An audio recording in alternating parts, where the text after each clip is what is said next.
14 जनवरी को मकर संक्रांति है।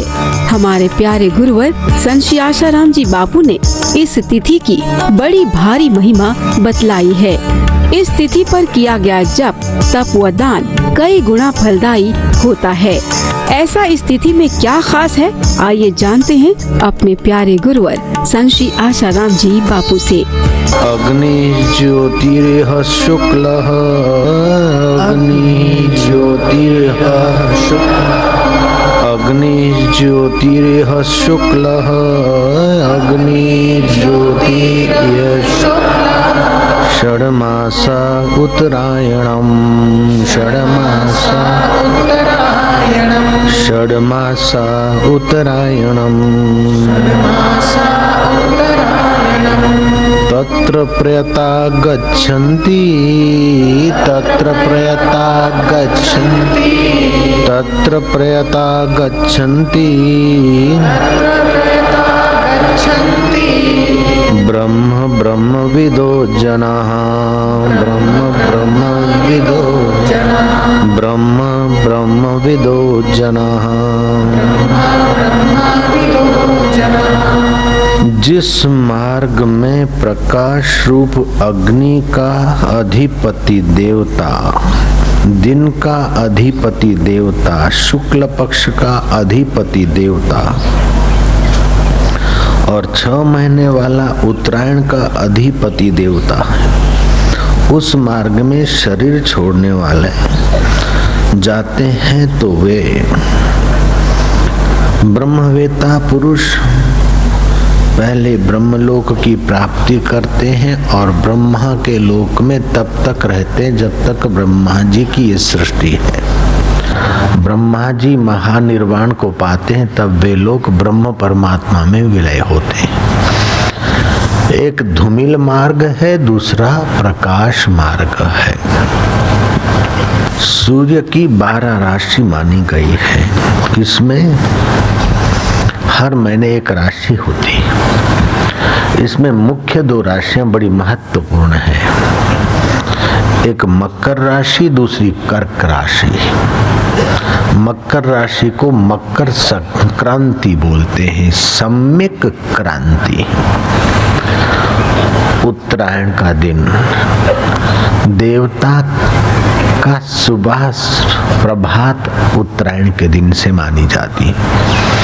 हमारे 6 महीने बीतते तो देवता की एक रात बीतती, हमारे 6 महीने बीतते तो देवता का एक दिन होता है। कहते हैं कि इस दिन से शुभ कर्म विशेष रूप से किए जाते हैं, मुहूर्त बहुरत शुरू होते हैं।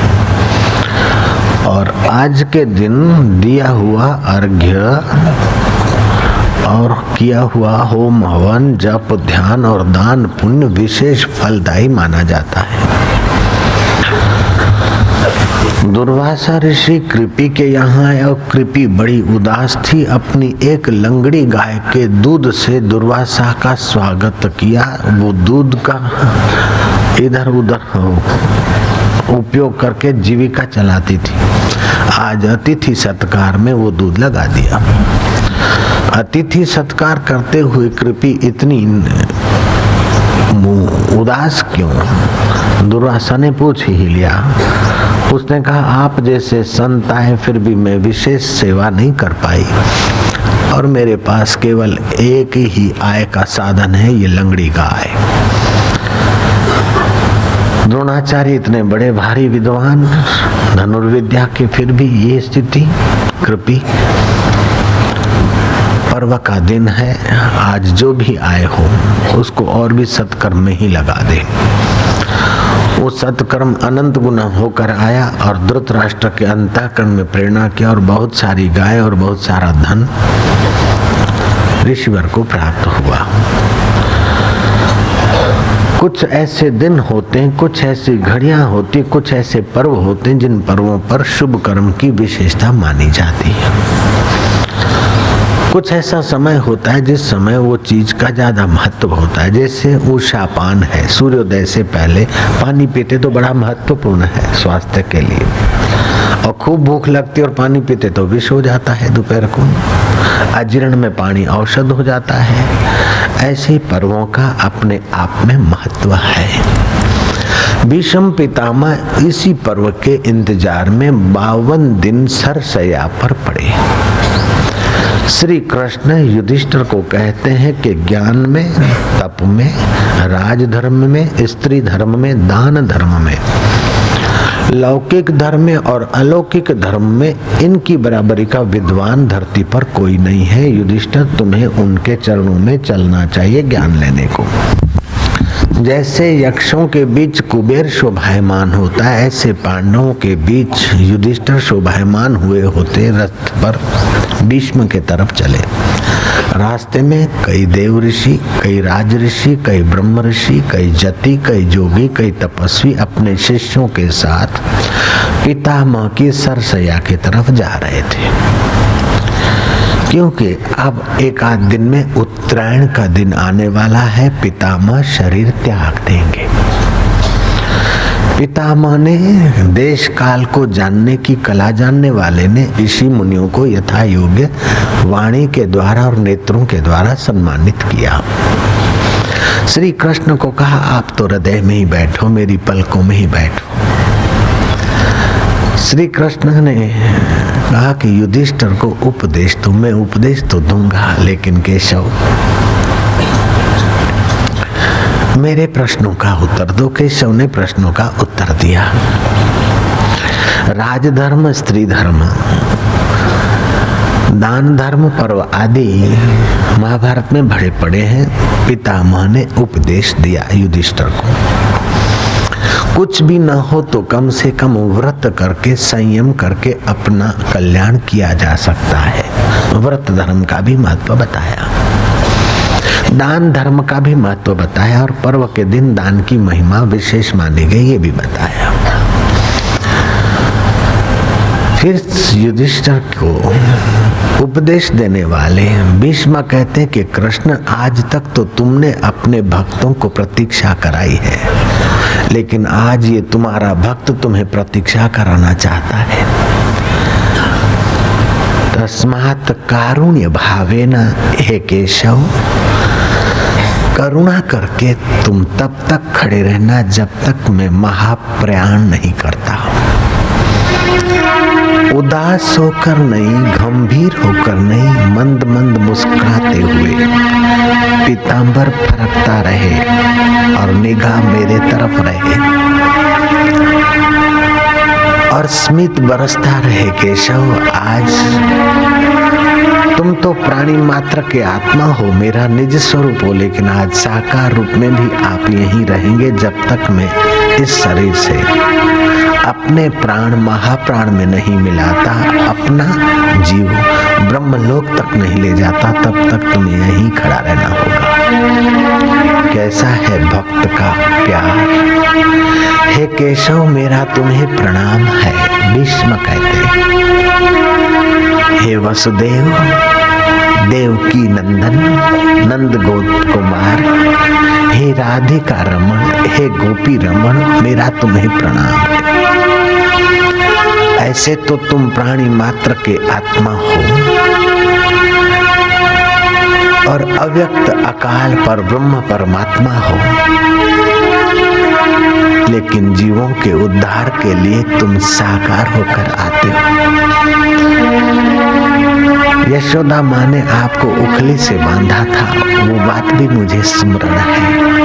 और मक्खन चोर कंपनी बनाकर आप ग्वाल गोपों को पुष्ट करते थे, ये भी मुझे पता है। हंसते हंसते कंस को स्वधाम भेजने वाले, आज मैं आपके धाम में पहुंच रहा हूँ, मेरा आपको प्रणाम है। जो लोग कॉन्वेंट स्कूल में पढ़े हैं, परदेसी बाबुओं के चक्कर में आते, वे लोग कान खोल के सुन ले। 125 वर्ष का बाल ब्रह्मचारी मरते समय कृष्ण का ध्यान कर रहा है और कह रहा है, राधा रमण, गोपी रमण, मेरा तुमको प्रणाम है। जो लोग कृष्ण को मानते हैं कि ये कामी थे या सेक्सी थे, उनको कान की मैल निकलवा के फिर सुन लेना चाहिए कि बाल ब्रह्मचारी भीष्म पितामह गंगा पुत्र अष्ट वसुओं में का एक वसु मनुष्य तन में और प्रार्थना कर रहा है कि जब तक मेरा महाप्रयाण नहीं होता तब तक तुम यहाँ खड़े रहिए। क्या मरते समय कोई ब्रह्मचारी कामी आदमी का ध्यान करेगा?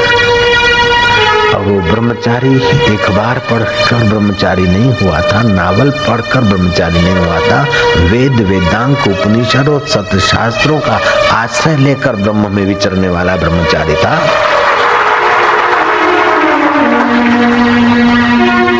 और युद्ध में तीर कोई ऐसा नहीं कि धरती पे तीर बिछा दी और फिर सो गए थे, नहीं, छाती से तीर लगे और पीठ से निकले थे।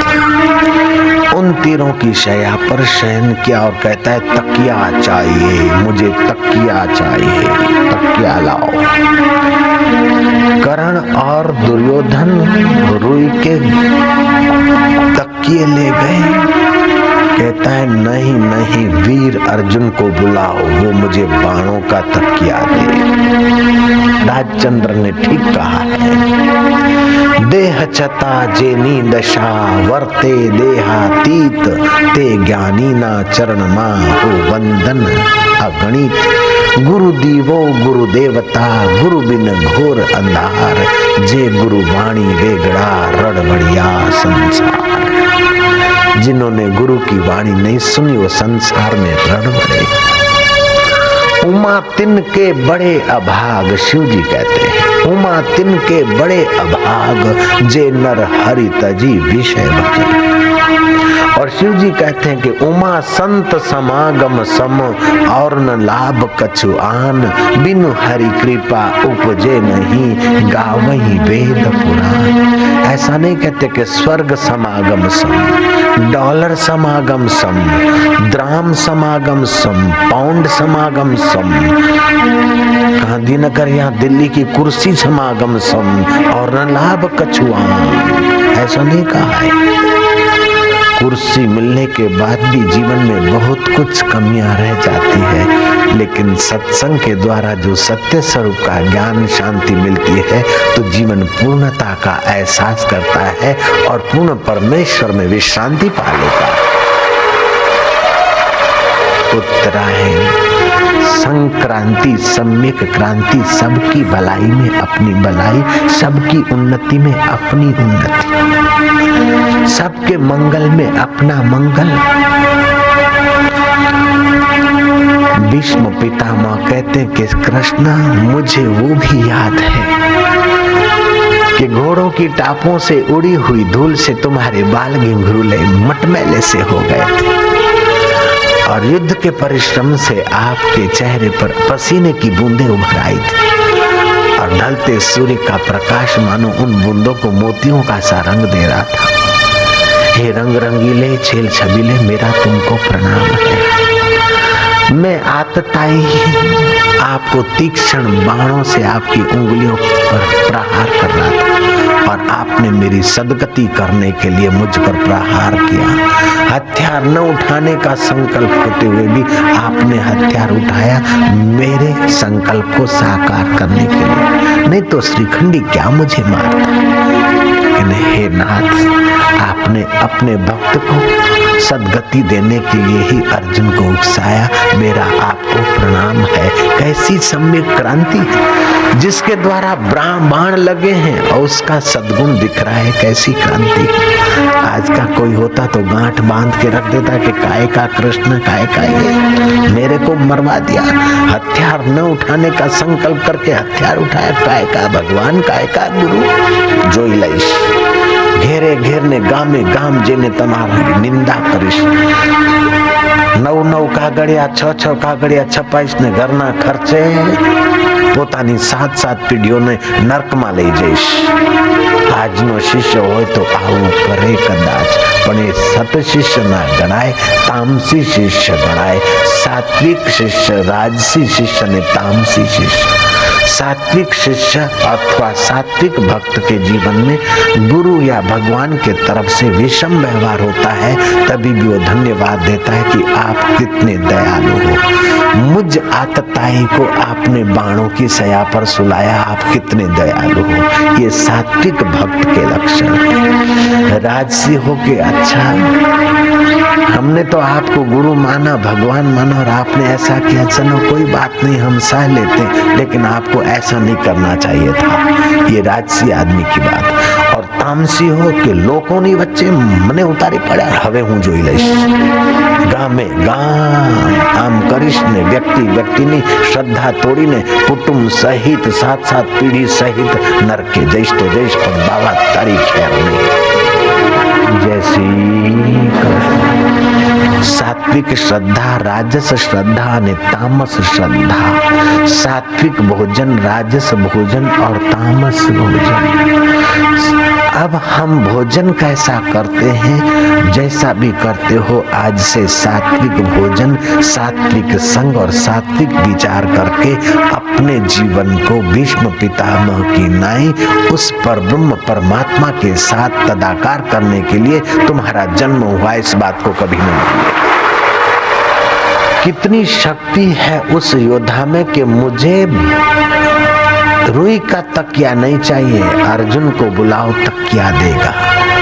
1, 2 और 3 बाण सिर पर मारे गए और वह सिर से पार हुए, सिराना बनाकर से। जन्मेजय को वैशंपायन जी कहते हैं कि फिर क्या हुआ। जब अंतिम यात्रा का समय हुआ तो उस योद्धा ने उपदेश देना बंद किया और प्राण की धारणा की। धारणा शक्ति से अपने प्राण शरीर के अंगों से खींचते खींचते ऊपर लाए। जिन जिन अंगों से पितामह ने प्राण खींच लिया, उन उन अंगों में लगे हुए बाण गिर पड़े और घाव भर गए। कैसा प्राण शक्ति की उपासना है। ऐसे करते करते सारे शरीर के प्राण वो ब्रह्मरंध्र में लाए और सारे बाण निकल गए और घाव भर गए। फिर पितामह ने उस प्राण को ब्रह्मरंध्र में लाकर ब्रह्मरंध्र फोड़कर आकाश की यात्रा की, उत्तरायण मार्ग की। और उत्तरायण मार्ग से देखते देखते वो व्यापक प्राण में लीन हुए। श्री कृष्ण ने, पांडवों ने और ऋषि मुनियों ने साधुवाद देते हुए उस पितामह की अंत्येष्टि की। भीम और अर्जुन ने चंवर डुलाते हुए उनकी सेवा की और नकुल और सहदेव ने पितामह के सिर को पगड़ी पहराई। एक भी पुत्र नहीं, फिर भी कई पुत्र उनकी सेवा में लगे। इनके पास स्वभाव बल का ही धन था, इसलिए सब सेवा में लगे। कई राजे अपना यश करने के लिए कई तिगड़मबाजी करते, उन राजाओं का यश नहीं, लेकिन पितामह का यश तो उत्तरायण के दिन लाखों लोग गाते हैं और हजारों साधु उसका वर्णन करते हैं, क्योंकि ये स्वभाव बल है।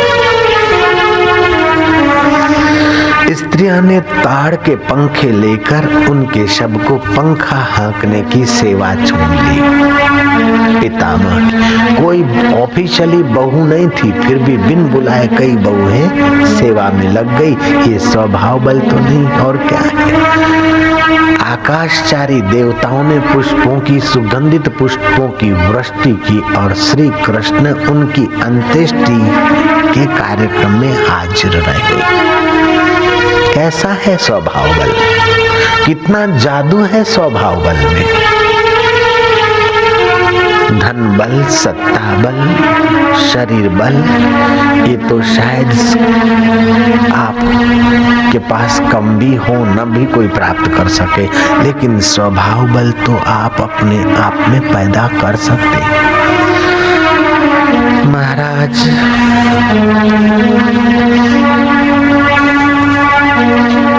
उत्तरायण के इस पर्व को तिल गुड़ ले दे के तिल मालिश करके जल में तिलों का तेल डालकर तिलों के तेल का दिया जलाकर तिल खिचड़ी का दहन खाना खिलाना करके उत्सव मनाया जाता है। कहते हैं कि यशोदा माँ ने दिव्य संतान की प्राप्ति अर्थ उत्तरायण का व्रत रखा था। और तैत्तरीय उपनिषद में आया है कि जिस उत्तरायण जिस सूर्य का